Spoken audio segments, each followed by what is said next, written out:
What is going on, everybody? Welcome here to the Purple and Gold podcast. Today, we're going to be going over our bold takes, predictions, expectations, storylines, all before training camp. Because I want to make my opinion well known here on the channel, because I think I share some opinions that some others covering Vikings media or the general NFL fan just might not agree with. But I feel like I watch enough, meaning every single minute of every single Vikings game, where I think I have a good feel for what I think should happen, and whether it happens or it doesn't, I'm okay with being right or wrong. I will own up to it. But one of the things is that I had strong opinions about many scenarios that were playing out last year and the year before, and I failed to make a video time and time again. And so we're finally here in the middle of summer, and I'm like, I have to do this before I look back at certain things and say, well, I told you so. That's what should have happened. So here we are now, making my voice heard to whoever is seeing this. If you're here, I appreciate you for giving me a chance, hearing me out. I think this is going to be a fun video because we're covering every single inch of this team. So starting off with the top, with ownership, the GM, and the coaches. Okay, ownership, let's be blunt here. I think that this entire situation had its pros and it had its cons. Okay, I think when they decided to fire Kwesi was just questionable, right? This should have been done way sooner so that we could have hired our GM earlier in the process, so that Rob didn't have to be the interim, do the whole draft by himself. Which I think the operation went smoothly. There were no headlines coming out saying, "Oh, the Vikings are unorganized and don't know what they're doing." Rob knew what he was doing, and I thought that in this scenario, that after the draft happened, we were going to get the promotion for him. But it didn't happen, and that just left me more confused more than anything else. But then they hired Nolan Teasley. And I think Teasley is going to be a much better hire than Kwesi Adolfo-Mensah. And look, let's not even compare the two, okay?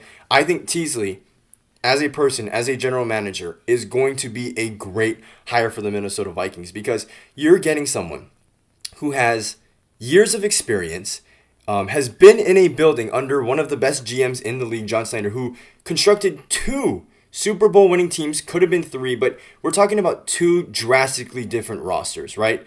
I mean, there aren't any players that were on both teams, right? And how crazy is that?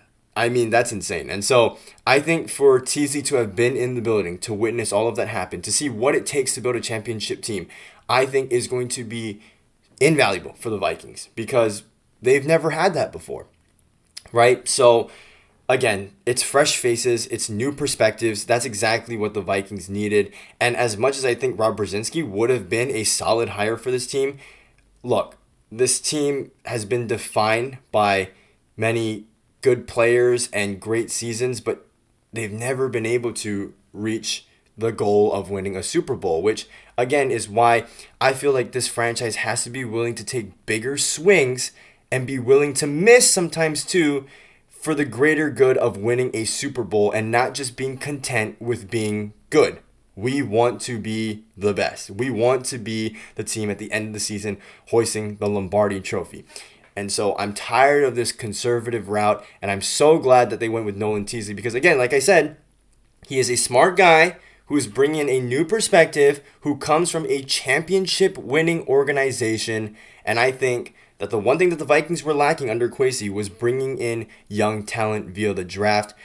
I really cross my fingers, and I have a ton of belief that Teasley leading this ship is going to be the answer for the Vikings in terms of getting good young players, building the team through the draft. Not the way that Kwesi did it, which again, I'm not saying is a bad thing, but I much prefer guys to come out of the draft, be developed, kept on the team, because again, it's a camaraderie thing, right? It's a development thing. It's a money thing.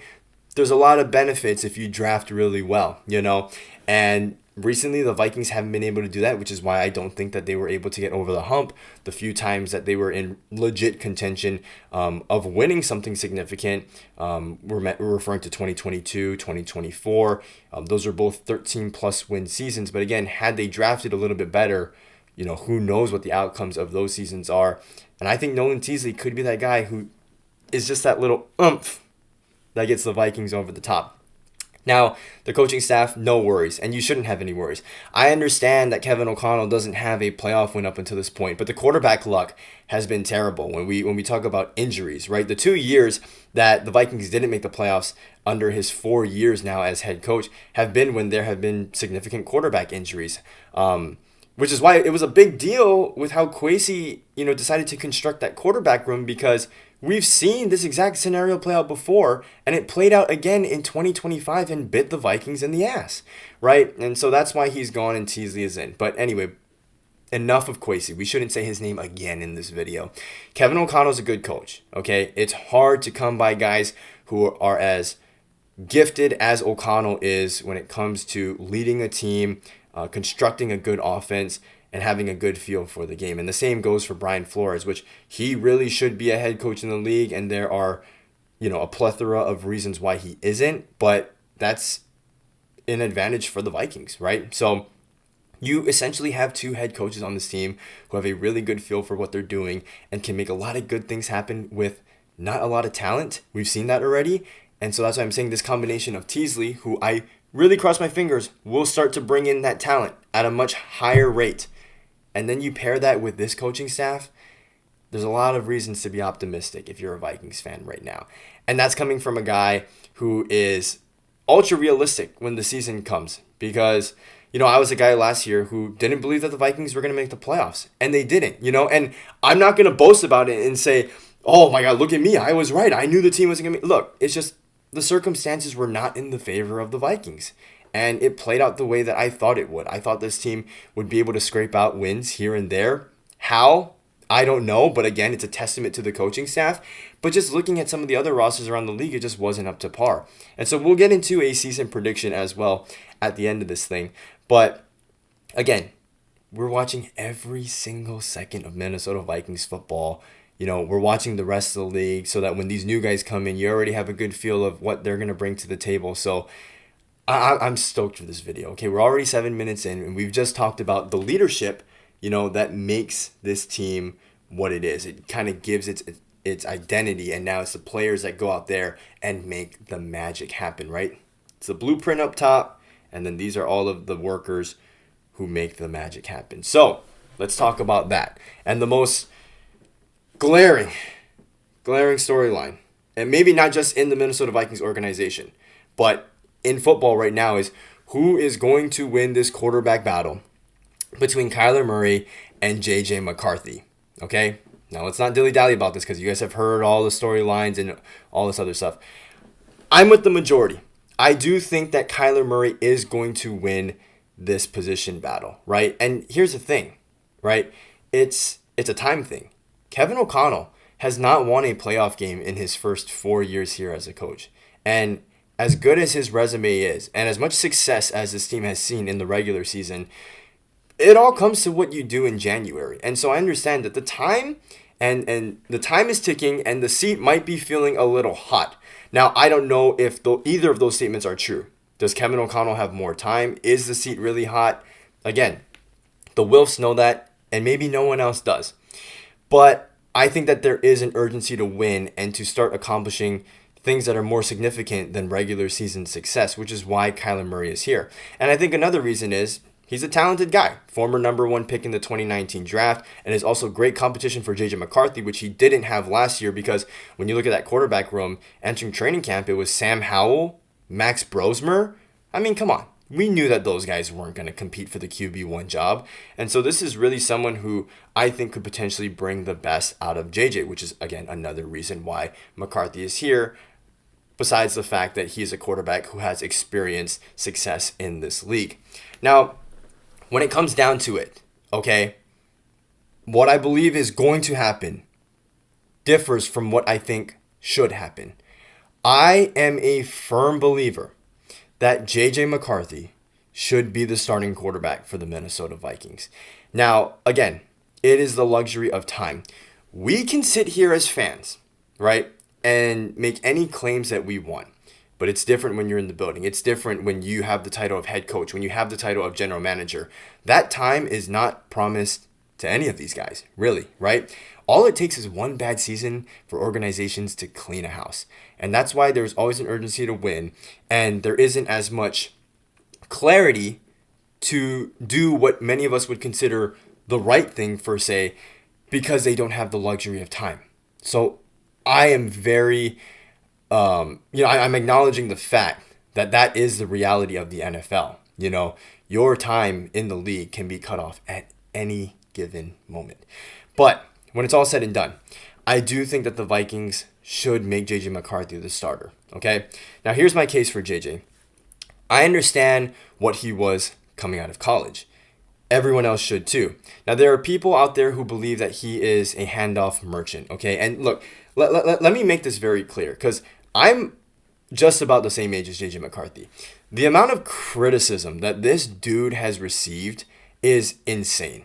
Like, it really is. Like, I think it's a different perspective when you really think about it. Like, I can't imagine getting clowned and as bashed as much as this dude has. And JJ McCarthy's a great guy. He's not one of those guys who's asking for it. Like, let's think of some other personalities in the league, like Baker Mayfield. Baker Mayfield was putting a target on his back when he first entered the league. McCarthy is not that. I think he's a really humble guy. He's a hungry guy. He's very genuine. And, being genuine sometimes means saying things or acting a certain way that some people are just thrown off by, or just it's easy to make fun of. But I think when it comes down to it, he's a good dude, and I think he has a great feel for what he's doing, and I think he really cares about his craft. And so I think that's why it's just really hard, because it's not just the fans, it's the media that bashes on him too. And I just don't think that he's had a real fair shot. Like, this is the first quarterback in NFL history to suffer a season-ending injury in his rookie year. That's insane. Like, that doesn't even seem like a real fact to me, And then he comes back and has the highest expectations in the world because of the supporting cast around him. We've talked about the coaching staff. We know how good this roster is, especially at the wide receiver group. And he didn't meet those expectations last year, but we're talking about the NFC North, which has been one of the strongest divisions in football recently, right? Just looking at the records. And this is a project quarterback. Let's make that very known. There are a lot of people like me who believe that JJ McCarthy has the potential to be a franchise quarterback, but it's going to take time, okay? I understand he had a year of mental reps, okay, after he got hurt. But this is a guy who needs to be out on the field throwing the ball, who needs the physical reps. And he never got it in year one and was thrown in the fire as a rookie. I'm going to say it. I understand it was year two, but this was his first legit season in the league. And he is a project quarterback. Here's my thing. And again, this comes back to the conversation of guys need time. Oh my gosh, this infuriates me. I hate it when people say, oh, well, the quarterback needs to sit 1 year because, that's what Brady and Mahomes. Look, not everyone's Brady and Mahomes. Everybody needs a different amount of time to blossom into what we think they can, right? Why do we have to be so structured? Why does it have to be, oh, well, every quarterback who comes in the league has to sit 1 year and you're going to get the best out of them? That's not true. Some guys can come in and immediately be good. Look at Jaden Daniels. Look at CJ Stroud. Look at what they did.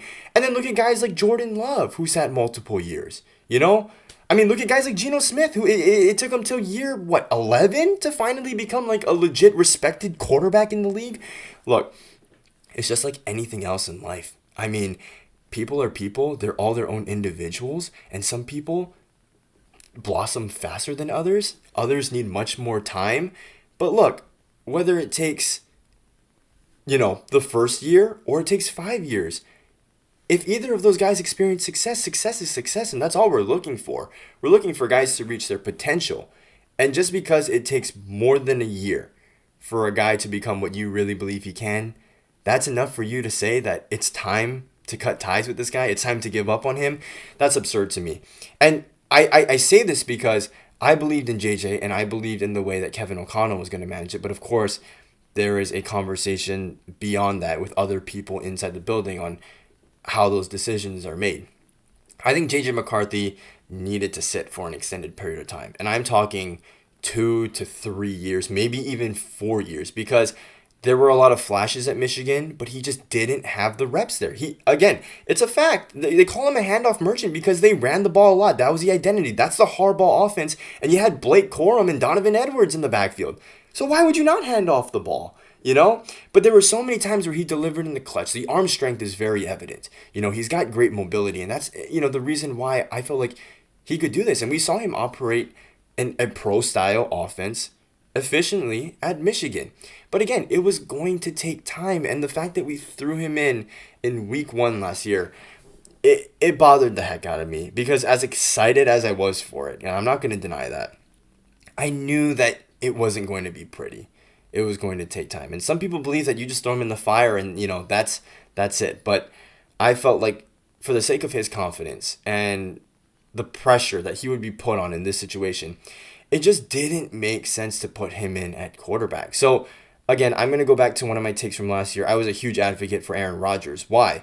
Okay? Because he's a veteran quarterback who I think gave us a relatively good chance to be competitive, right? But it was a 1-year deal. You're not going to be committed to it long term, and it's a much cheaper deal than what you would have been giving Sam Darnold, which that was a big concern. And I think that's a good medium where Darnold wanted 3 years, $100 million, which he got from the Seattle Seahawks, but the Vikings weren't willing to commit long term. And I don't blame them, because you invested a high draft pick in J.J. McCarthy, right? And so if you make a signing like that, you're basically saying, well, we're going to put JJ on the back burner for now. We have no idea when you're going to play, because if Sam Darnold, if you keep playing the way that you did, you might be here for the next 10 years. So I understand that. And that's why I'm saying Rodgers would have been a great bridge, because, look, he's playing again this year. Could Aaron Rodgers be the quarterback? How would he look in a Kevin O'Connell offense? Anyway, that's a sidetrack, but that's what I'm saying, where I've always had this belief and this plan for J.J. McCarthy, and I'm very sad to see that it didn't go out the way that I wanted it to, because, again, just looking how it's playing out now, he's receiving even more hate for the way that he played, which I don't think is a surprise how he played. He played like a rookie. Like a legit rookie. The expectations have been blown out of proportion because of how guys have played recently, but McCarthy had his fair share of ups and downs. The peaks were high and the valleys were low, and that's exactly what you expect out of a guy playing in his first year. It bothers the heck out of me, and I understand the luxury of time. I'm going to keep bringing this conversation back. I understand it. These guys on these teams and these staffs, they don't have the next year to look forward to if it goes to shit again, and it's easy for us to say that as fans. So I understand where the urgency comes from, but you were convicted enough to trade up into the top 10 for this guy. This is the first quarterback ever taken in the top 10 in Minnesota Vikings history, the first quarterback ever, right? And so I just feel like you feel that strongly about this guy, you got to ride or die with him. You really do. And it's a shame, because I do think that he has the potential to do so many great things and to lead a championship roster. He has what it takes. He has the mentality. He's got the personality for it. And I do think that Murray is going to win this job. And I don't know what the future looks like for McCarthy, because a lot of people are saying, well, Murray's on a 1-year deal. Well, if he plays well, guys, Murray's coming back. They're not going to let him out the door like they did with Darnold. And how many quarterbacks have we seen in recent memory, young quarterback lose the job to somebody else and then reclaim it after that season? It just doesn't happen, okay? And look, crazier things have happened. I'm not saying that there's a 0% chance, but it's highly unlikely that Kyler Murray plays this entire season as a starter, and then we come back to J.J. McCarthy a little bit later and say, okay, well, now you're our guy. It just doesn't happen like that. You're either all in with this guy or you're not. Which is why I am rooting for J.J. McCarthy so bad, because I really think he can do it. We saw flashes of it. I have notes here, which is what I'm going to be referencing if you see me looking down. Out of the 10 games that he played last year, went 6-4 as a starter, I think that there were 4 games, okay? And that's not great. I understand that. 4 out of 10 games is not good, and missing 7 due to injury is also not good, because, again, it's corny, but it's a common cliche for a reason. Availability is the best ability. And that is true, and it is reiterated time and time again for a reason. I think 4 great games. The week 1 game, it was a primetime game, Monday Night Football. Look at how good the Bears ended up being.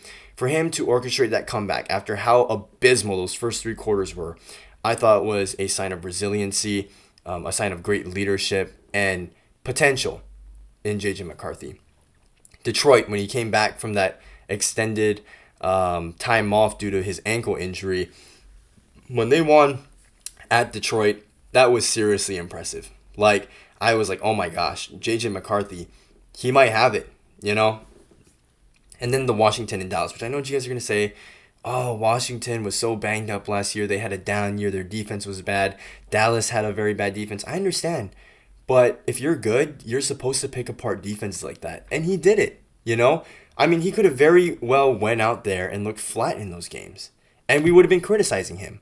But we're not going to give him credit for crapping on a bad defense. That's exactly what he was supposed to do. And so my point is that even though the clip that I just mentioned, he was good in less than half the games he played, there was still so much potential. And it was honestly more than I thought we'd see from a guy who I believe is a developmental quarterback. And when I say developmental quarterback, let me define what that means. I think it's just a guy who needs to sit, observe, and get reps in practice before he's really ready to be thrown out there, right? I just think that we didn't leave this season saying, oh, well, J.J. McCarthy showed us nothing. Yeah, like I said, the peaks were high and the valleys were low, but J.J. McCarthy still gave us games like that to say, hey, we might have something here. And it's a damn shame that after 10 games, the Vikings are okay with saying, this could be it.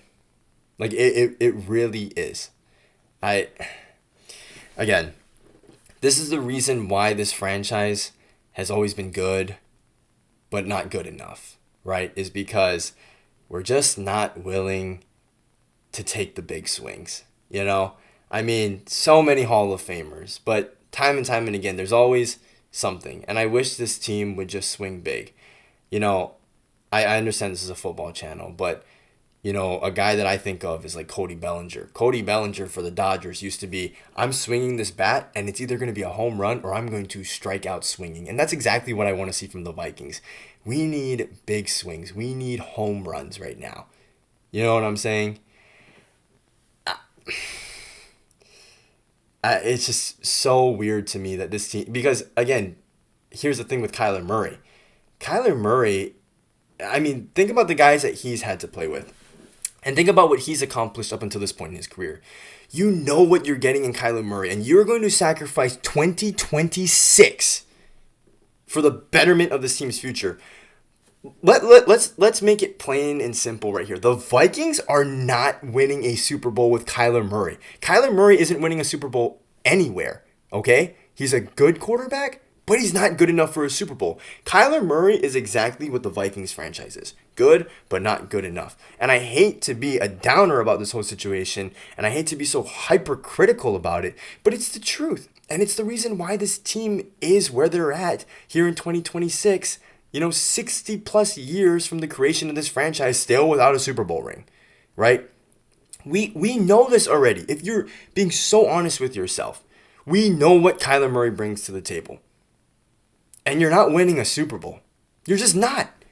And I don't know. Like, no one, even I, who I feel as strongly as I do about this, Kevin O'Connell doesn't know it, J.J. McCarthy doesn't know it. Nobody knows what J.J. McCarthy can really be in this league yet. No one knows for certain. Because we've only seen him play for 10 games. And you can't judge a player's entire future, their entire projection, off of 10 games. You just can't. And I would rather die on the hill saying that JJ should be the guy, whether we end up 0-17 next year or we win the Super Bowl. I don't care. You know why? Because I'd rather go into the unknown, knowing that there might be a chance at something, than taking the safe route and saying, oh, well, Kyler Murray's going to do better. He's going to guarantee us 10 wins. We'll make the playoffs. Is that what you guys want? You guys want to just make the playoffs again and then be heartbroken and then complain about why we didn't do this, and that? Look, I've never been a Kyler Murray guy. I understand he's had Cliff Kingsbury and Drew Petzing as his two offensive coordinators, but we saw Jaden Daniels have a better year at quarterback than Kyler Murray had ever experienced in his rookie year in Washington with Cliff Kingsbury as his GM. And I think Drew Petzing, with the offense that he has now in Detroit, I think is going to, put up numbers better than anything that we saw with Kyler Murray under center in Arizona. And don't give me Arizona ruins players. And yeah, I mean, sure, yeah, there's truth to that. I say that too. Arizona's not a great franchise through and through. But let's look at the guys that Murray has played with in his career. Larry Fitzgerald, DeAndre Hopkins, Christian Kirk, A.J. Green, Trey McBride, Michael Wilson, Hollywood Brown, and Marvin Harrison Jr. Now, you might be saying, okay, well, not all those guys are great, but he played with some greats, okay? Trey McBride is the best tight end in the game right now. Larry Fitzgerald's a Hall of Famer. DeAndre Hopkins, you can make the argument, should be in the Hall of Fame and is one of the greatest wide receivers of our generation. A.J. Green, I understand, was at the tail end of his career, but was still putting up good numbers in Arizona. And Christian Kirk had a better season in Jacksonville than he ever did in Arizona. I remember when he got paid, I was like, wow, what a huge overpay that was. And they were like, holy, this is what happens when he has a good quarterback. I just think Kyler Murray, there's so much potential. There really is. But it kind of goes back to that saying, if not now, then when? And he's been in the league for 7 years now, and we still haven't seen it. And you guys think that now it's going to happen? I don't think so. I really don't. And this is going to be the most lengthy conversation because this is the one conversation that matters to everyone in the league. Look, Kyler Murray is a decent quarterback at best, but he's inconsistent. He's not reliable because if you want to get on J.J. McCarthy for his injuries, he has never completed a full season in his career. It's just nothing screams franchise or Super Bowl winning quarterback when you think of Kyler Murray. But if that's what you guys want at quarterback one, then so be it. But like I said, you don't know what you have in J.J. McCarthy yet. And for better or worse, I'd rather see him play. Because, like I said, this franchise needs to start hitting home runs instead of singles year after year. Because sure, a lot of good years make a lot of good memories. But man, you win a Super Bowl and no one's going to take that away from you. And this curse, this dark cloud that has hovered over the Minnesota Vikings will finally drift off into a distant memory that all of us can laugh about later on. But now we are still in the midst of eternal suffering because we are fans of who we are fans of. And I hope very soon that this cycle breaks. And this is a very pivotal point in Minnesota Vikings football. There's a lot of people who exaggerate storylines to say that, but I really mean it. And I've never said that before on this channel. This is a monumental time for the Minnesota Vikings because I think starting Murray or starting McCarthy will literally change the trajectory of this franchise for years, for better or worse. I'm very adamant on the fact that this year J.J. McCarthy should be the starting quarterback. I would just hate to see this team give up on him so early for a guy who has accomplished little to nothing in his career. I also think Kyler Murray is not a good fit for this offense. Kevin O'Connell really likes to throw the ball over the middle. There's a lot of under center. There's a lot of play action. And Kyler just hasn't done that in his career. Not a ton. And a lot of that has to deal with the fact that he's, 5'10", 5'11", so he can't really see over his O-line standing in the pocket, which is why most of his success is found outside of the pocket, and played primarily out of the shotgun, and that is kind of the way that some of the offenses have transitioned to the NFL. There's a lot of guys who I think would be much better as kind of shotgun formations. We're talking about guys like Dak Prescott. We're talking about guys like Joe Burrow, Patrick Mahomes. Like, these guys all flourish in systems out of the shotgun. I think Baker Mayfield's another one. Kyler's just another one of those guys, and I just don't think that this is a great fit for what they want to do. But again, it's not our decision to make, and I'm holding my breath. And if you can feel a little bit of uneasiness, there is, because I feel so strongly about this. I really do. And I'm going to cheer for this team no matter who the quarterback is. But it's going to hurt me if McCarthy doesn't play, because I've been a believer from day one. I've never really liked Kyler Murray either. And so you could call this bias, but I mean, I feel the way I do because I feel like if you want to win a championship, which that should be everyone's goal at the end of the day, you got to be willing to take the punches, because all it takes is just one of your own to connect, and it's all yours. The title is yours, you know? And so I'm tired of this team kind of running the operation scared, conservative, being content. I want a winner, man. All right. Deep breath. We'll move on to this next segment. This is going to be a fun video. The offensive line now. And I transitioned to the offensive line because I'm a firm believer that you build through the trenches, but there's a specific way to do it. And again, let's get straight into this thing. Let's not dilly-dally. I don't think the Vikings have an offensive line that is built to win. I think that the best offensive lines in the league move the line of scrimmage. And as good as some of these guys are, we don't have them on our team. Okay? Left to right. Christian Darrisaw. Now, don't get me wrong. Let me make this very clear. The Vikings have a solid offensive line with very good players on it. But if it were up to me, I would build it a different way. Okay? Darrisaw is a phenomenal tackle. Okay? I have no complaints about Darrisaw. I definitely think that he hasn't been the same since that injury he suffered 2 years ago in that Thursday night football game at the goal line, inside our own 5 against the Rams. But he's a stud. When he is on the field, you can leave Darrisaw on an island, and I think he's just as good of a run blocker.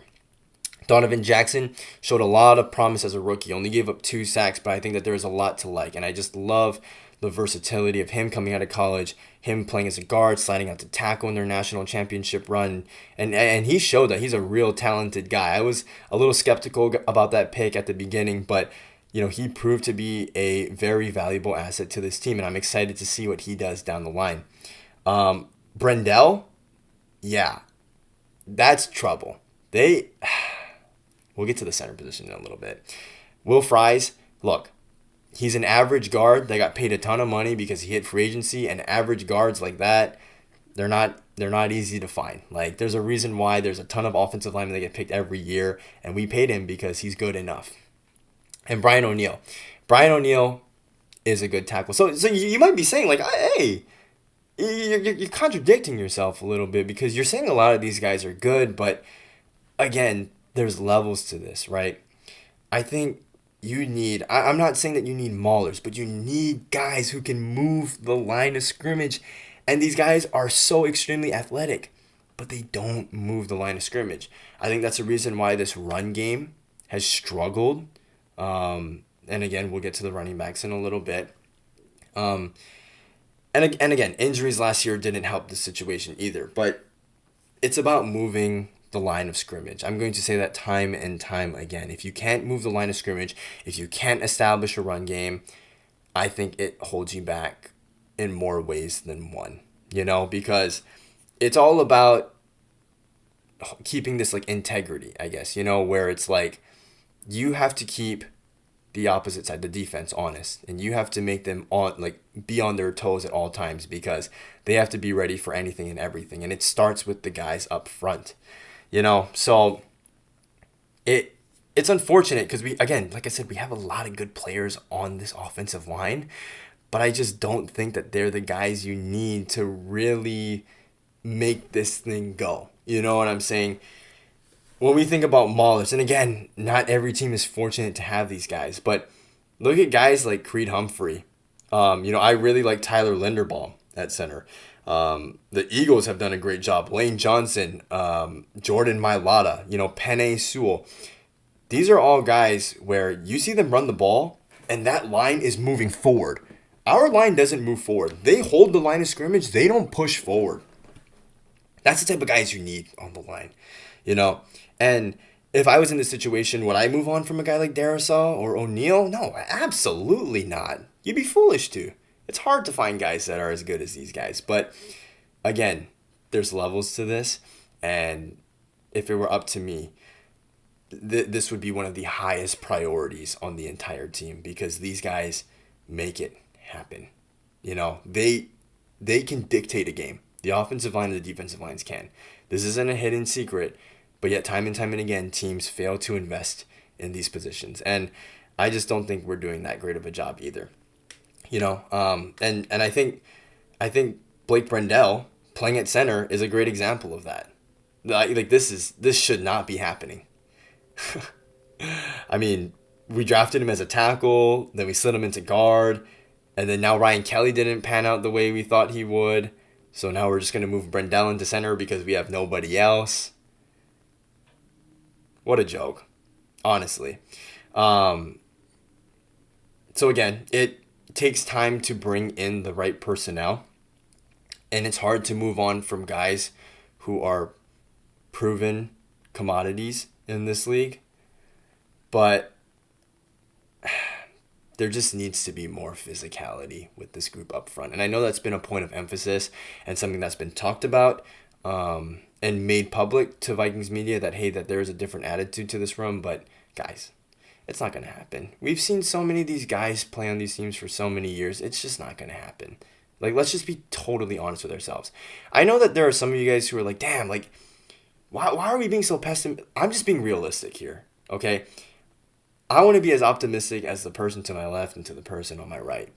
But, if you're like me, we've watched the games. You know the truth. And there's no reason to hide it.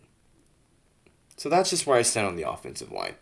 It's a good enough unit to get us to the playoffs, but I don't know if it's one that matches up well with every D-line in the league. The type of D-lines you're going to see deep in the playoffs when those guys up front matter more than they ever could. Now we move on to the running back situation because we talked about being able to establish the run.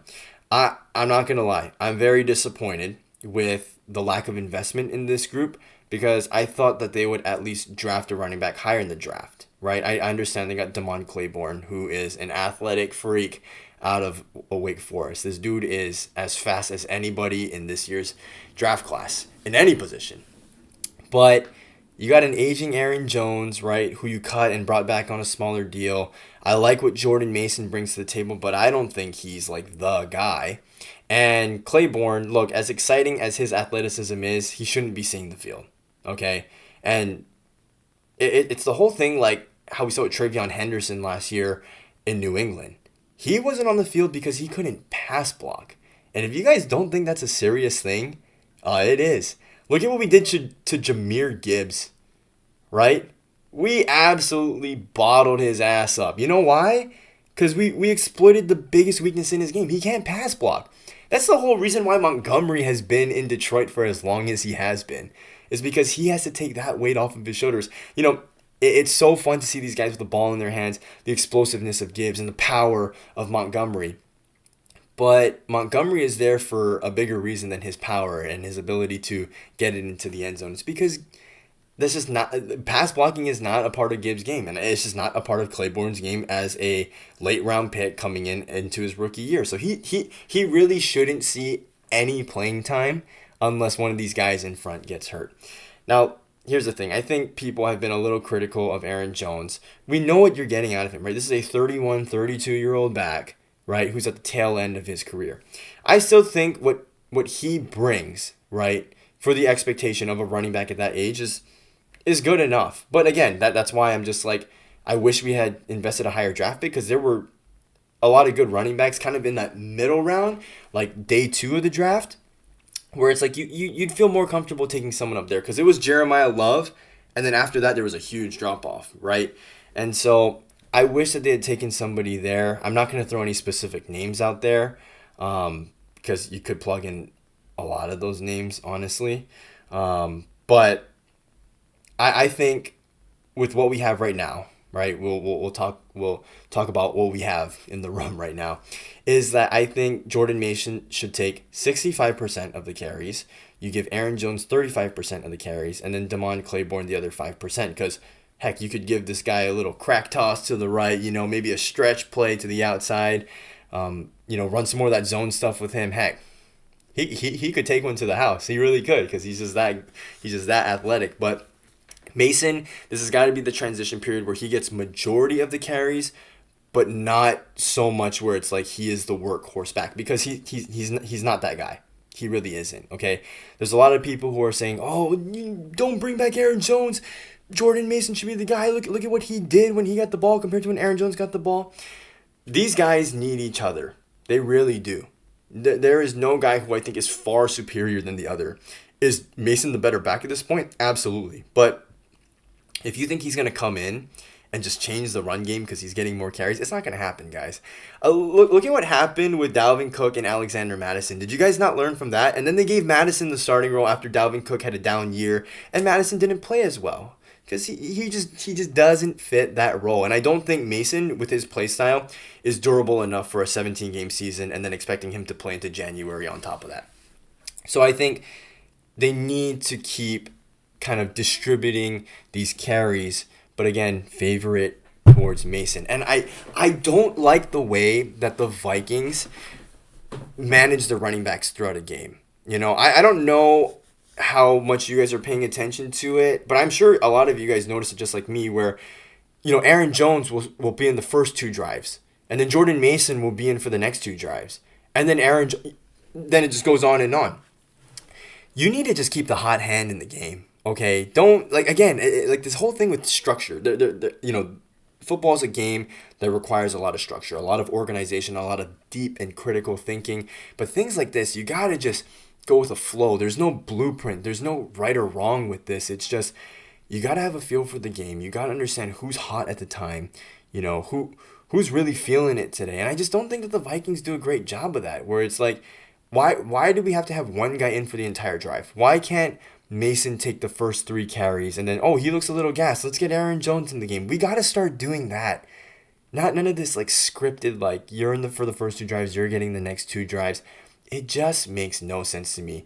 When we talk about a game where you need to really get a feel and settle into this thing, the 2 positions that need that more than anybody else on the football field is 1, the quarterback, and 2, the running back. They got to feel out the game. And I just think when you play it like that, it just doesn't make a lot of sense to me. You got to just play your cards right. And it just seems very lousy. That's why you have all of these assistant coaches, right? What is the running backs coach doing? You know what I'm saying? I don't know, man.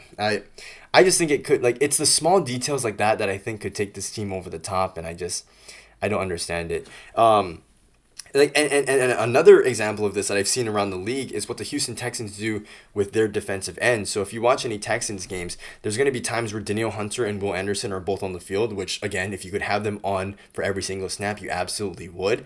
But then they sub both of them off at the same time, and then they bring in 2 of their backups. And it just doesn't make any sense to me. You want to have at least one of those guys out on the field. And so, in my opinion, that's lousy as well. Does the defense really need that for Houston? No, because their defense is good at every single level. But the Vikings are not good at every single level on offense. So you can't be that lousy. You just don't have the talent for it. So, again, I'm being hypercritical because I want more for this team. I want a championship for this team. And the way that we've been doing it isn't working. So here are my suggestions. I hope Kevin O'Connell's listening. I'm not saying I know better than him, but clearly the way that things have been going right now have not been working and have not got us to the ultimate goal. And so, why not throw a little bit of insight in there? What do I know? Anyway, last group on the offense, the wide receiver and the tight ends. This wide receiver group is the most loaded in the NFL. This is not a debate in my opinion. Justin Jefferson is the best wide receiver in the league. He has 1 year where his quarterback play isn't good and people just forget. It is absolutely insane. The recency bias, the casual takes, it is unbelievable to me. How quickly people forget about things. And Justin Jefferson is the most dominant receiver in this game.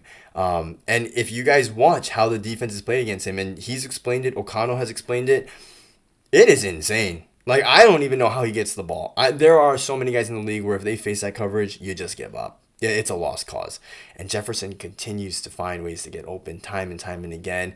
He's got some of the best hands that the league has to offer. So good at the contested catch. Is great after the catch with the ball in his hands. A pristine route runner. Has tremendous release. You guys know it already. Justin Jefferson. How have people forgotten that already? Puka's done great things. Jamar has done great things. JSN has done great things. But people forget, man. It's disheartening, man. And again, you're hearing it from a Vikings fan. Of course I'm going to vouch for my guy, but I can acknowledge that when, other players have down years. Like, I think Dexter Lawrence is a good one. People are like, oh, Dexter Lawrence? Oh, he's not as good. What are the Bengals doing? Are you kidding me? We're talking about the best nose tackle in the league. And because he had one down year, we're going to just disregard him now as one of the best? People who make those type of claims shouldn't have their opinions heard, in my opinion, because it's just absurd. Like, how people just, like, 1 year happens and it's just like we forget how elite some of these players are and the respect that other teams have for them, hence why their production goes down. Like, these guys are good, but so are the guys across of them. And the coaching staffs, they're not dummies. Like, you're going to plan for these guys. It enrages me. But when we talk about a group as a whole, my God, Jefferson, Addison. Addison can be a wide receiver 1. Let's not get that twisted, man. Jawan Jennings. Jawan Jennings would be a wide receiver 2 on probably at least 25 other teams in the league. And he's our wide receiver 3. There's been a lot of optimism about Ty Felton. I wasn't a huge fan of him coming out of the draft. I didn't feel like there was a lot to offer. But again, there's optimism. And look, there's no pressure for him to get on the field anytime soon. So that's good. Continue to develop him. Miles Price, huge surprise last year. Great return, man. That's why he's going to make this roster. And Dylan Bell, there's been a lot of good things. And look, Dylan Bell, you didn't hear a lot about him at Georgia, but damn, when he got the ball, he was good. He just didn't get it enough. Because Georgia's another one of those teams. They love to pound the rock. They love to wear down their opponents and win with their defense. So there's no need to pass it, 40 times a game like some of those other college offenses do. But he might be a sneaky one and a good depth piece for this team. So I expect him to make the roster as well. I'm finally putting a smile on my face. This is how you build it, man. This is how you build it. This is a good group.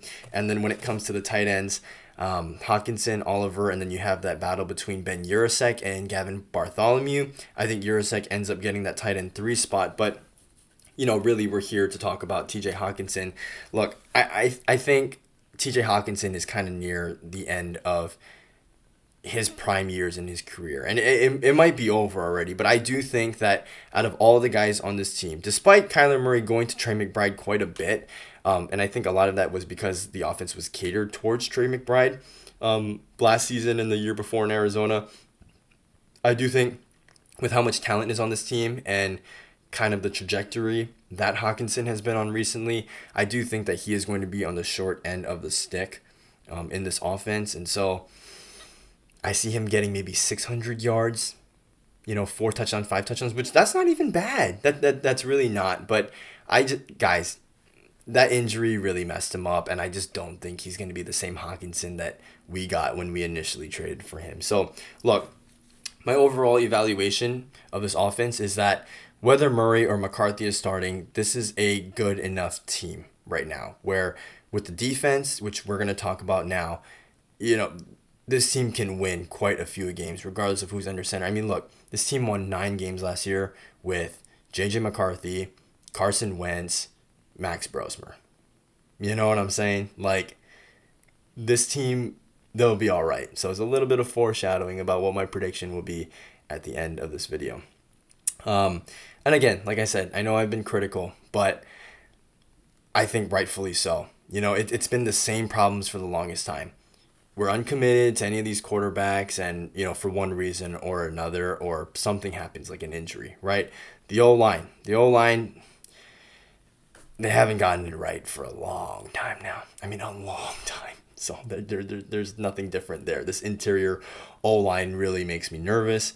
Running backs, again, it's a solid group, but when we're talking about a run game that hasn't been super effective since O'Connell took over, I don't see it changing anytime soon.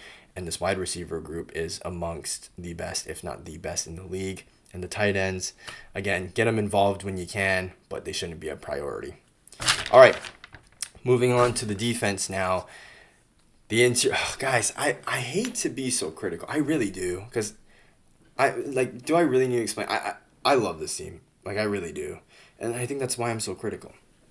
This interior defensive line is the weakest part of this entire team through and through.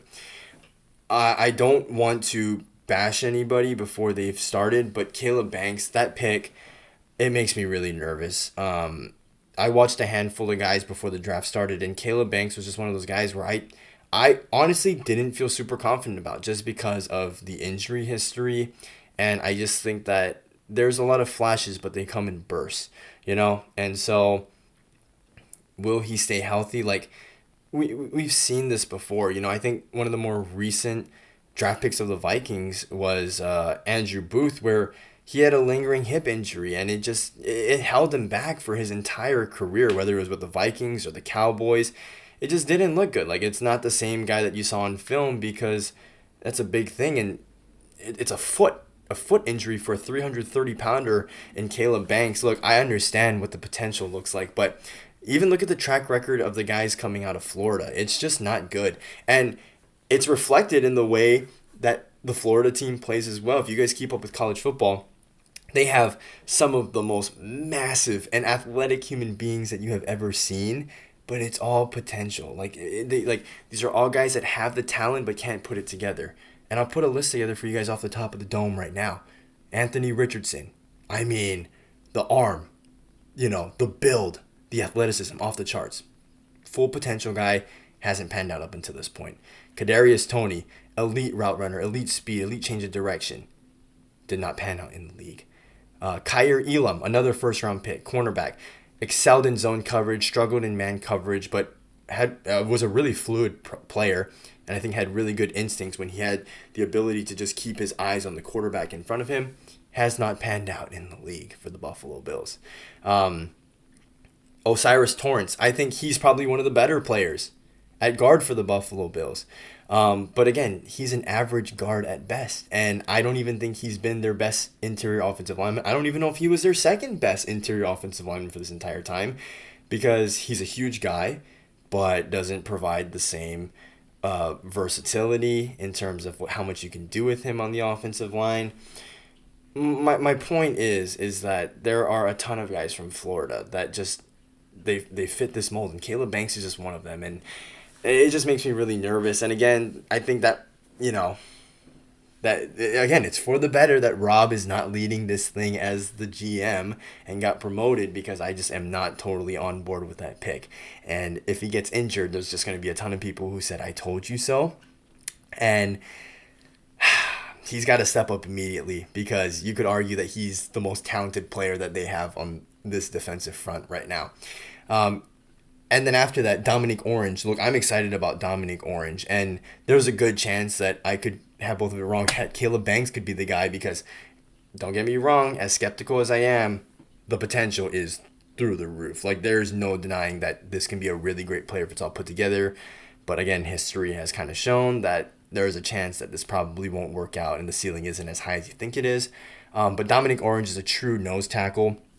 And for those of you guys who don't know what that is, the difference between a nose tackle and a defensive tackle, the nose tackle plays right over the center. And more times than not, guys like this are not expected to get high sack numbers. They're here to eat up space, be a disruptor right in the middle of the play. And Dominic Orange was exactly that at Iowa State. And so nose tackles that we've seen taken high previously, I think of guys like Dexter Lawrence. I think of guys like Vita Vea, who went in the first round. You have got to be an elite talent and provide pass rush if you're going to be taken in the first round as a nose tackle. But somebody else who went really high recently, I mean, we talk about guys like Kenneth Grant, Tavondre Sweat, who was drafted by the Tennessee Titans but now traded to the New York Jets. Like, this is a highly valuable position, and you don't get drafted that high unless you're a real talented guy. And all of those guys that I just named have been productive in the league and have done a lot of great things even in a short period of time.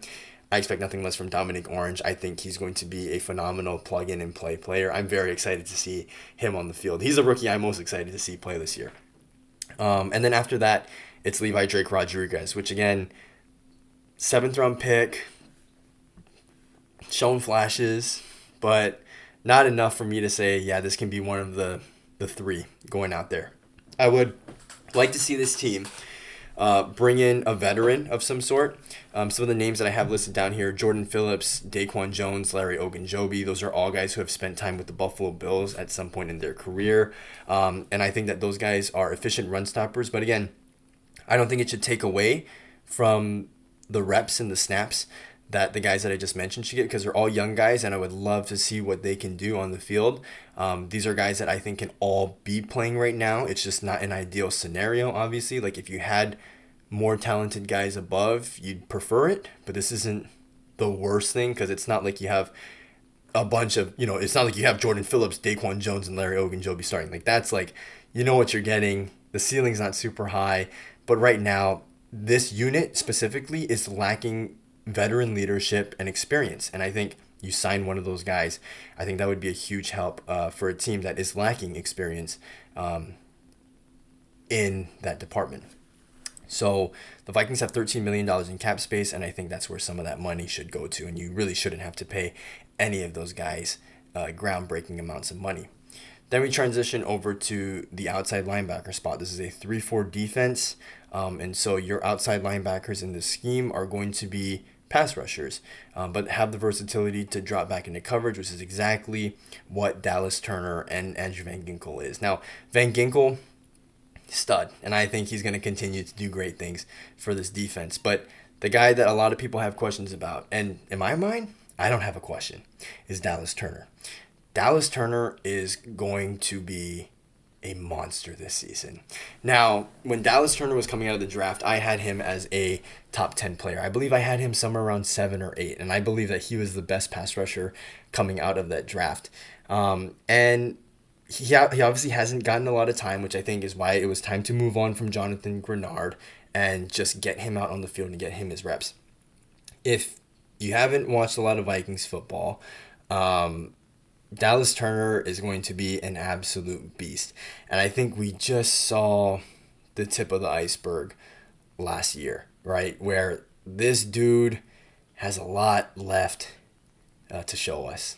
And the big thing for me was, and one of the questions I had for him coming out of the draft was, can Dallas Turner be a legitimate run stopper, an edge setter? And my God, oh my gosh. The Atlanta game is one of the best examples of it. And it was so great to see it at the beginning of the year. And it just made me think, like, oh my gosh, like, he needs to get on the field, because this guy is, like, I can't say enough good things. I really can't. I honestly think Dallas Turner is one of the best players on our team. He just hasn't been able to show it yet. The athleticism, right? The gap integrity, the technique that he has when he's rushing the passer, his ability to set an edge. Oh my gosh, it is. Every team will take Dallas Turner and make him a starter. It is unbelievable what he offers for this defense. Dallas Turner gets me excited. Like, really. Like, pause, but like, he really does. Like, this dude is phenomenal, and he's going to show it this year. He's going to have at least 12 sacks. If he doesn't get hurt, Dallas Turner will have at least 12 sacks this season. He is going to be an absolute monster. I cannot wait to watch Dallas Turner play. Like, guys who can rush the passer, great. Guys who can set the edge, those are the guys that you want, man. Oh my gosh. Like, if they can do both at a high level, elite pass rusher, elite run stopper, that's an elite football player. I think that's what Dallas Turner is going to be. It's going to be beautiful to watch. And then talking about this group as a whole, I think this is another group that doesn't have a ton of depth. Also, a note that I actually wrote down, sorry, we're going to pivot back. I got too excited about this whole Dallas Turner conversation. I think that this interior defensive line group, I don't think necessarily is going to be a bad unit. I just think, like, the ceiling's not very high, especially for year one with all of these rookies. I think it's going to be very reminiscent to what we saw out of the 2024 group, which featured Jerry Tillery, Jonathan Bullard, and Harrison Phillips. Like, it's going to be a solid group, but again, this scheme specifically isn't super reliant on those guys because they play with a lot of five-man fronts, right? And so that occupies a lot of the offensive linemen. It makes a lot of plays open for your linebackers, which we'll get to in a second, another group that I'm very excited about. And so it's not going to be the be-all, end-all. But when you need to create pressure from the middle, I think that's where you're going to see the weakness, and that's where it was in 2024. So, that's why they went out and signed guys like Hargrave. That's why they signed guys like Jonathan Allen, and you just don't have that this year. So again, that's why I think it's very important for them to bring in a veteran presence, because while 2024, that group wasn't a liability, we knew that it was a weaker spot of the team, and I feel very similar to that 2024 interior defensive line group. Now going back to the offense, or the outside linebackers, again, I cannot say enough good things about Dallas Turner. He is going to be a beast, guys. I'm serious. Like, I really wouldn't be surprised if he makes the Pro Bowl at the end of the year. And again, that comes with team success as well. So, again, a little bit of foreshadowing of how I think this team's going to be. But they need more depth. It was a luxury to have the 3 pass rushers that this team has had for the past 2 years. And obviously removing Grenard from that equation, is going to be a pretty big loss, like, no doubt. But it had to happen because of the guy that we have waiting to blossom. But some of the available free agents, because our depth right now behind Van Ginkel and Turner right now is Bo Richter and Chaz Chambliss. And, both of those guys showed flashes in the preseason, but we know that there are physical limitations to both of those guys. And when they have had time to play in the regular season, it just hasn't looked all that pretty. And so we need guys, again, who are veterans, not looking to take the starting spot, but can be very reliable when called upon. So some of the names that I wrote down: Hassan Reddick, Leonard Floyd, Kyle Van Noy, Danico Autry, Von Miller, Jadeveon Clowney. Like, the Vikings, you guys have all the leverage right now, because these guys, they just need to be on a team. They just want to play this year. You don't have to pay them an insane amount of money. You tell them, hey, you're playing for the minimum. And if you don't want that, then have fun on the couch this season. So, again, out of that list, the guy that I would want the most is Kyle Van Noy, because how versatile this defense is. Yes, you're going to be expected to drop back into coverage. That's why Andrew Van Ginkel has had as many interceptions as he's had. That's why Dallas Turner, you see him making plays out in the open field. That's why he has an interception in his career too, despite a limited amount of snaps. These guys are going to be asked to drop back into coverage from time to time, and Van Noy, I think, out of those guys, probably one of the most versatile outside linebackers that the free agent crop has yet to offer. But when it comes to just pure pass rushing, again, Van Noy, I think, is another good one. I think Autry is a good balance of, he'll get you maybe 4 sacks this season, but it's going to be, an efficient run stopper as well. I think he's been one of the more underrated guys. Had some really bright years in Houston, had some really bright years in Indianapolis. Like, he's just a solid player through and through. And so with $13 million available, again, it wouldn't hurt to bring in one guy on the interior defensive line and in the outside linebacker group who is going to bring experience and enough production for what we're asking from them. Now we move on to the inside linebackers. Now, out of all the groups on this defense, I have the most confidence in this group as a whole, because I think even if one guy goes down, somebody else can fill in and it'll be just fine. Blake Cashman is dealing with a lingering finger injury, which, again, don't know a ton on his status and what's going on with that, but I think he'll be okay. And Eric Wilson, sheesh, that was the biggest surprise of last season. He was supposed to come in last year and play special teams, and then he did what he did, and it was incredible. I don't expect him to repeat that type of season, especially at the age that he's at, but that's a good duo we got going on. And look, they just signed Jamal Adams today as I'm recording this. Jake Golday is a really promising player who I think has outside linebacker versatility. He could be very similar to Andrew Van Ginkel, which I'm sure you've heard people say before. But, Cashman, Wilson, these guys are so good at blitzing the quarterback too. Like, these guys are so perfect for the scheme. And Golday, I think, just fits that mold as well. Like, I know that there's been a lot of comparisons to Andrew Van Ginkel, but think about what Cashman does. Cashman isn't typically the guy who's getting the sacks. He's the guy who opens the lanes for the sacks. There's a lot of times where you're going to see them stunt over the middle and is like, oh my God, he's got a free lane, but all Cashman is doing is hitting this lineman so that that gap clears for somebody else to go get him. And Cashman does a fantastic job of opening lanes and occupying space, which again should be the job of an interior defensive lineman, but somehow Brian Flores is scheming it up so that the linebackers are doing that. And Cashman is just going out there and putting that plan to absolute perfection. It is beautiful to see. He's great in zone coverage. He's got a great feel just being in the middle of the field. I love me some Blake Cashman. Eric Wilson, oh my gosh. I mean, just all over the field, sideline to sideline guy. He's going to beat a lot of running backs in one-on-one blitzing situations. He's an absolute monster. I like what we have in Eric Wilson. So glad he's back on the team. And then Jamal Adams, look, again, you're not asking Jamal Adams to be one of your starters, but this is a guy who has safety versatility. He can blitz off the edge. He's a great linebacker, especially in the run-stopping category. Like, you basically brought in just a more diverse version of Ivan Pace Jr., which I'm not sure what happens with Ivan Pace because, again, he went undrafted for a reason. His weaknesses are starting to get exploited. It's just so bad as a pass coverage linebacker. And his one calling card was the fact that he could blitz at a really high rate and take down the quarterback. And he wasn't doing it last year. And that's why Eric Wilson quickly took that job, because he was doing exactly what Ivan Pace is doing, just better in every single category. This is a big year for Ivan Pace to prove that he still belongs on this team and still deserves a significant role. But, man, when you have the room that you have now, my God, I mean, how do you not put Golday above him because he's a rookie and you drafted him in the second round? How do you not put Jamal Adams over him because he also provides safety versatility as well? Like, you can put him anywhere on the field. I think Adams, really, if you wanted to, he could be the backup to Josh Metellus. Like, that's kind of what it feels like, where it's like it's a positionless player that provides a lot of versatility and experience at so many different positions. I like what we have in this linebacker room, so I'm not batting an eye at this group. I think that they'll be the most steady group throughout the year, and I mean that in a good way. Now, the safety position is a lot different, right? You got Theo Jackson, you have Jay Ward, and then you have our new rookie in Jacoby Thomas, the third-round pick out of Miami. Jacoby Thomas, oh my goodness, he excites me. Like, every year, and oh my gosh, we can get into draft philosophy, and that can be an entire video on its own, but safeties are so undervalued, and if you have a good safety duo in the league, you're going to have a good defense. It just doesn't make sense to me why these guys continue to go so late in the draft.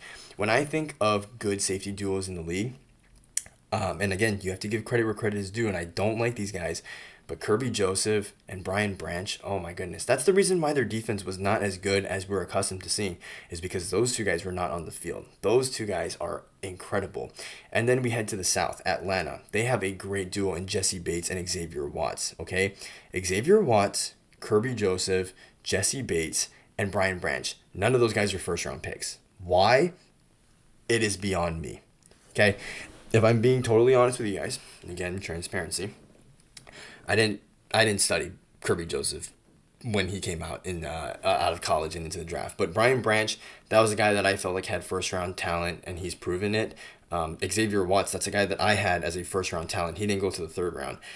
I'm not saying that Jacoby Thomas is going to be one of those guys, but you watch him, and he's got it. Like, he does. He's a hard hitter, but he's not looking to kill anybody per se, because he's also a really good ball hawk. Is really good with the football in his hands once he gets it. Does really a real good job in pass coverage. You can put him in the box and he's great in run support. I don't think that this is a guy that you're going to see it immediately, like week one. He's crashing the box and like filling this gap and making this like stone wall of a tackle, or making this crazy play in one-on-one coverage. No.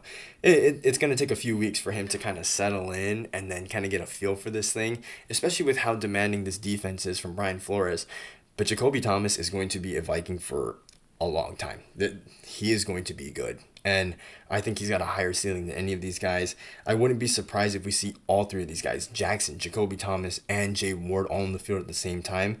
But Jacoby Thomas, that's another guy where I'm just like, man, I don't know how the league let him fall all the way to the third round, but the Vikings are lucky to have this guy in their safety room right now. And again, we haven't talked much about Josh Metellus. He's listed as a safety on ESPN's depth chart, but guys, we all know this. And even with a glaring need at safety, Metellus is not a true safety. He's going to continue playing the role that he is. There's a lot of positionless players on this Vikings defense, and it's going to remain the same way. Metellus, don't buy into it. He's not a safety. He is a positionless player who primarily plays either in the box as an inside linebacker or a nickel defender, and it's going to remain that way.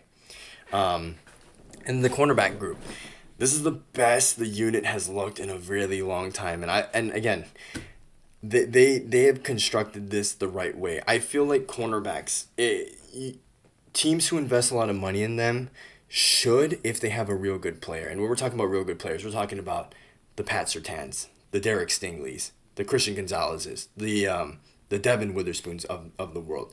Those guys you should be absolutely paying the money. They deserve it. But if you don't have one of those guys, you really shouldn't be paying them a whole lot, because it's the position that I think is most susceptible to having a drop off year in and year out. Like, it's one of the hardest positions to play. I would argue it's the second hardest position to play after the quarterback spot.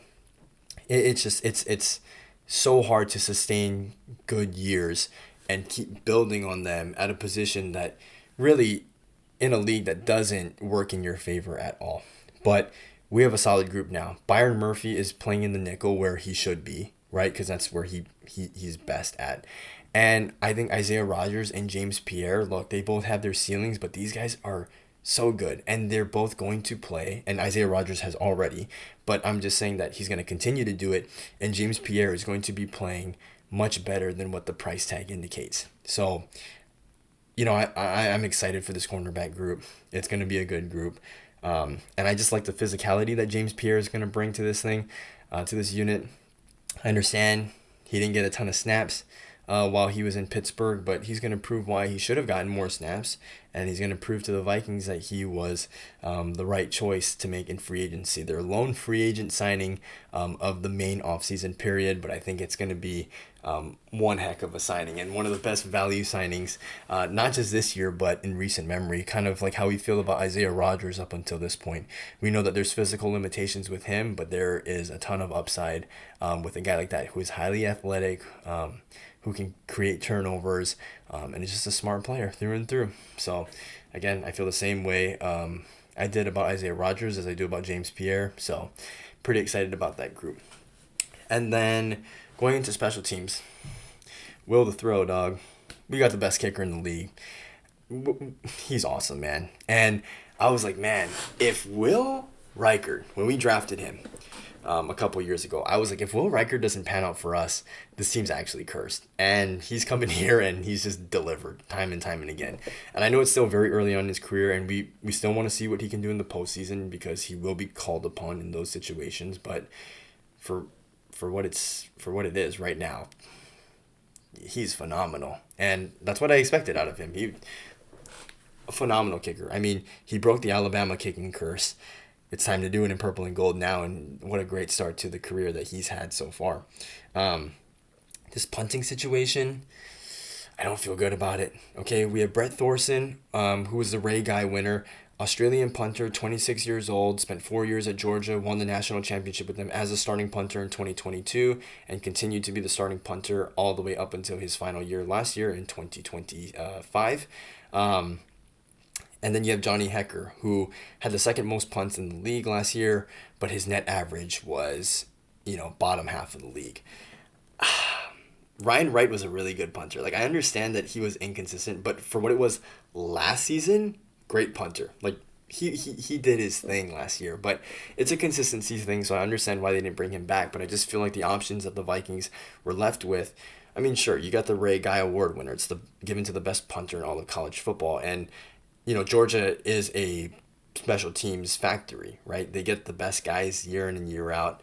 Remember the Colts Kicking Academy that they used to have, and they were getting all the guys, the elite special teams guys, but, I don't feel good about this. And maybe it's not so much about the punters, but I don't think Matt Daniels is a good coach. I really don't. I don't know why he's still on the team. I think he should have went out the same time that Donatel did, like the first year.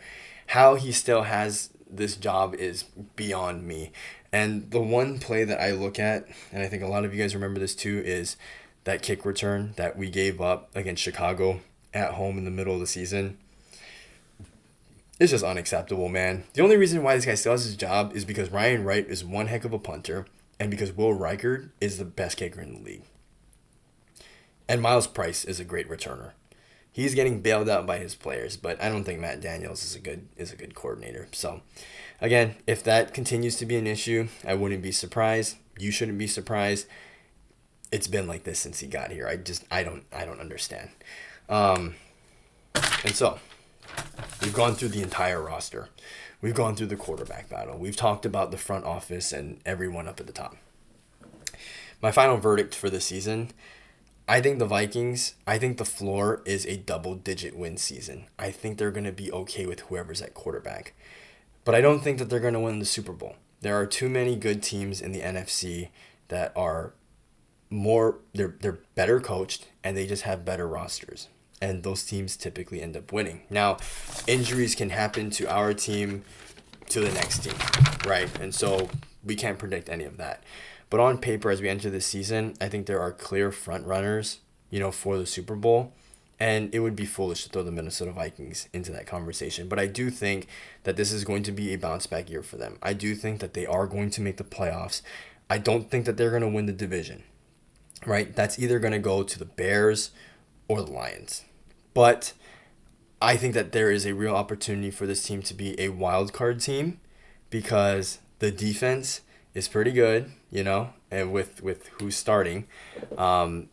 There is no spot that I feel like is going to be just like exploited week in and week out.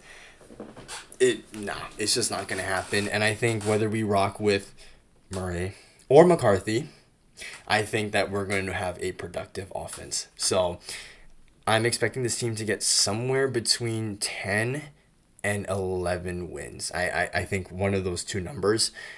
This team will make it as a wild card team. But again, like I said, there was a lot of conversation, especially with the quarterbacks that I was talking about, with a long-term vision in mind. And beyond what I think that this year's prediction is going to be, more importantly, I want to make it known that I believe that J.J. McCarthy has not had enough time and that he should be the starting quarterback of this team, for better or worse. But I'm saying that because I do think that he can be the quarterback that breaks this curse for the Vikings and can get us a Super Bowl. And I know what we have in Kyler Murray already, and it's not going to get us to where we want. But if this team continues to follow its history, they're going to go with Kyler Murray, and they're not going to make it with him, and they're going to make the wrong decision because they've done it time and time again with the quarterback spot. When we talk about the all-time greats, right, we talk about Randy Moss, we talk about Chris Carter, we talk about John Randall, we talk about countless other guys. And there's Fran Tarkenton, who made 4 Super Bowls, but they never won any of them. And after Fran, there's never really been a guy. McCarthy can be our guy, but I don't think they seem as open to it as they're saying. They're saying it's an open competition. They're saying that there's an equal opportunity to win this job. I'm not buying it. I think Murray has won the job the day that he signed. And again, this is one of those takes that I really hope is wrong. I really hope McCarthy does end up starting, and I'm wrong about Murray already having this job solidified, because I think J.J. McCarthy can seriously be the answer. And I'm sure some of you guys are tired of me saying this at this point in the video, but I'm very adamant about this, that he needs time and he will be a good quarterback. And I'd hate to see it happen somewhere else because he's got it. He really does. He's got almost everything that you want in a starting quarterback. It's just, can he put it all together now? We'll wait and see. I'm excited for the season to start. I love this team. Can't wait for the rivalry uniforms to come out. Look, the Vikings have a good season in front of them, and so I can't wait to see it unfold. I can't wait to see how it unfolds. But boy, am I nervous about this quarterback thing because, like I said, there's a long-term vision in mind. And in my mind, McCarthy is the driving force between this entire thing. So yeah, let me know what you guys think in the comment section below. I'd be happy to either debate or just have a conversation about any of the takes or any of your predictions that you might have for this Vikings team in 2026 for this upcoming season. But until then, it's the Purple and Gold Podcast, and I'll see you guys when the season starts. Peace.